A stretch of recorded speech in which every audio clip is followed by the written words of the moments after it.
Welcome to The Explainer. So, if you've ever felt like your thoughts just won't stop spinning, you're definitely in the right place today. We're diving into the fascinating story of a restless young man named Marco, a remarkably full glass of water, and a powerful lesson about mental tranquility from a wise former psychologist. Let's get right into it. Is your mind a storm? That's a question that hits really close to home for a lot of us, right? It definitely did for our protagonist, 24-year-old Marco. His mind was an absolute storm of exhausting thoughts. Day in, day out, it was just nonstop. And these weren't just passing thoughts, they carried real physical weight. They left him feeling deeply uneasy and chronically tired. His nervous system was just perpetually on edge. He couldn't feel calm, couldn't sleep well, and honestly, he had literally forgotten how to smile. It's that familiar state of mental overload that completely drains you, leaving you hollowed out by the sheer volume of your own thinking. And here is the core of Marco's dilemma, which, let's be real, is often our dilemma too. He was constantly torn between two totally exhausting extremes. On one hand, his mental energy was entirely consumed by sadness about the past, things that had already happened. On the other hand, he was endlessly worrying about the future, things that hadn't even happened yet. Psychologically speaking, when your awareness is stretched that thin between yesterday's regrets and tomorrow's anxieties, there's just no cognitive bandwidth left to actually process today.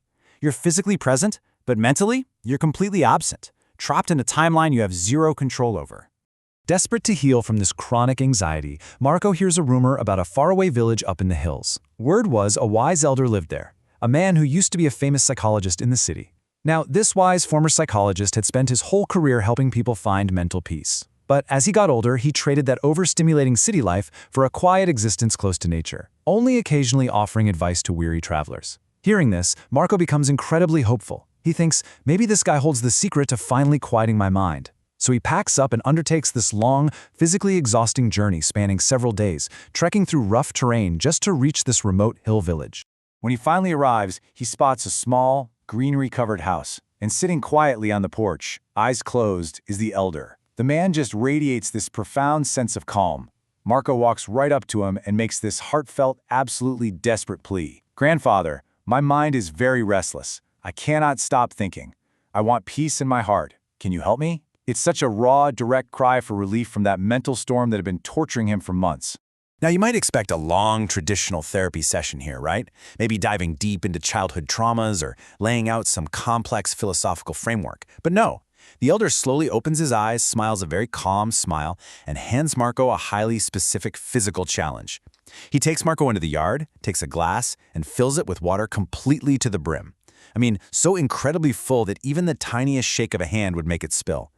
Then he lays out 3 exact instructions. Step 1, take this dangerously full glass. Step 2, walk all the way to the edge of the village and back. And step 3, do not spill even one single drop. Just picture the sheer absurdity of this situation for a second. You have this highly anxious young man, intensely staring downward at a cup of water, desperately trying to navigate a chaotic, narrow village road. Marco is, for sure, surprised by this totally bizarre request. He came all this way looking for profound psychological insights, and instead, he gets a chore. But he really wants to do his best, and he trusts the elder. So, he accepts it. He grips the glass incredibly carefully, stabilizes his breathing, and starts his walk. Think about the two completely different realities clashing right here. On one side, you have the absolute chaos of the village environment. The road is narrow, it's super busy, people are walking and running past him, shopkeepers are loudly calling out to customers, dogs are barking at each other. It is full sensory overload. But then, on the flip side, you have Marco's focus. His eyes stay glued to the glass. He takes these incredibly slow, deliberate, careful steps, totally oblivious to all those distractions around him. The villagers are actually looking at him with surprise, but they don't disturb him. It's almost like they sense he's in the middle of learning something deeply important. Marco literally manages to create this laser-focused micro-world where absolutely nothing else exists except his immediate task.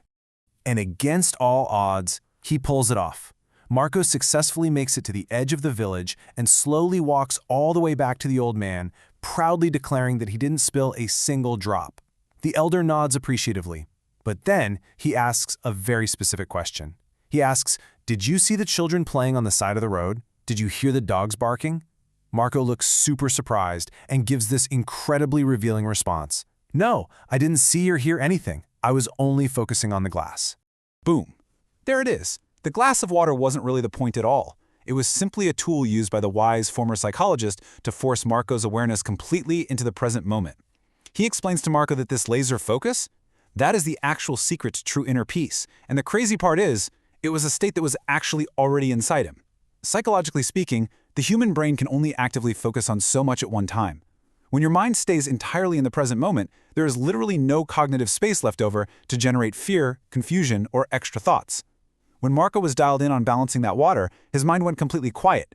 He wasn't sad about his past, he wasn't afraid of his future. The anxiety just couldn't exist alongside that intense level of present moment focus. This triggers a massive psychological aha moment for Marco. He had traveled for days to this faraway village, searching outside of himself for peace. He thought it was a destination he could just arrive at, or maybe some magical piece of wisdom someone else would just hand over to him. But the elders showed him that true peace is found by living in the present. By living in the now, Marco realizes that to calm his mind, he absolutely doesn't need to change his past or somehow secure his future. He just needs to anchor his attention to this exact moment. So, as the sun sets, casting its last golden light on the ground while birds fly back to their nests, Marco starts his walk back home. But he is a completely transformed person. He's no longer that restless, totally exhausted young man we met at the start of this journey. He is peaceful inside. And why? Because he finally understands that a quiet mind isn't a magical gift. It is the natural result of sustained focus and mindfulness. He knows that whenever his thoughts start to race again, because, let's face it, they will, he has the power to reel them back in. As we wrap up this explainer, I really want to leave you with this provocative thought. What glass of water will you use to anchor your mind today? Seriously, think about it.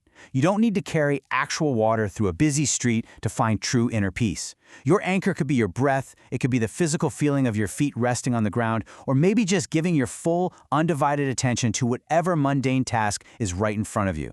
When the storms of the past and future try to pull you away, remember Marco, remember the glass, and bring yourself back to the present moment. Thanks for joining me to explore this concept, and stay peaceful out there.